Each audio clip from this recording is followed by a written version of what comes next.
говорю. Я буду сейчас говорить как человек, болеющий за свой народ, не менее вышеперечисленных и сторонников, и противников законопроекта.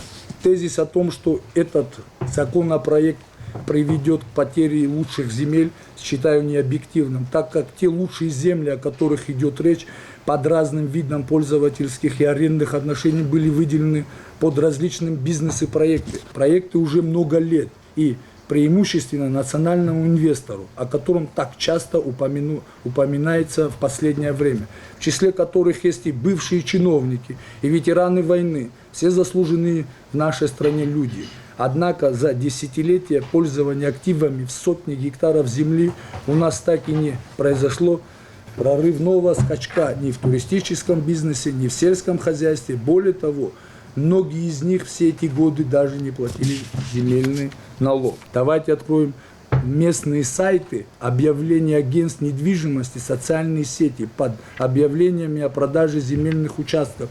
Размещены номера телефонов продавцов. Ни глав администрации и ни президента. Там указаны номера телефонов наших с вами граждан, может быть, наших соседей, родственников. Давайте начнем говорить уже правду. Из государственной собственности в частную за копейки выводились крупнейшие санаторные и пансионаты, а также за спиной у государства и ее народа продавались за миллиарды рублей третьим лицам. А сколько было выдано нотариальными конторами в Республике Абхазия доверенности иностранным гражданам на право управления недвижимостью, имуществом за все послевоенные годы. Только за 3 года таких доверенностей было выделено 1382.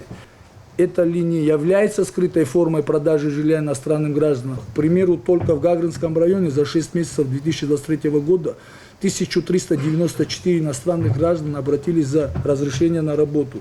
До 500 детей, не граждан Абхазии, сегодня обучаются в школах Гагринского района. Это 10% от общего числа учеников в нашем районе.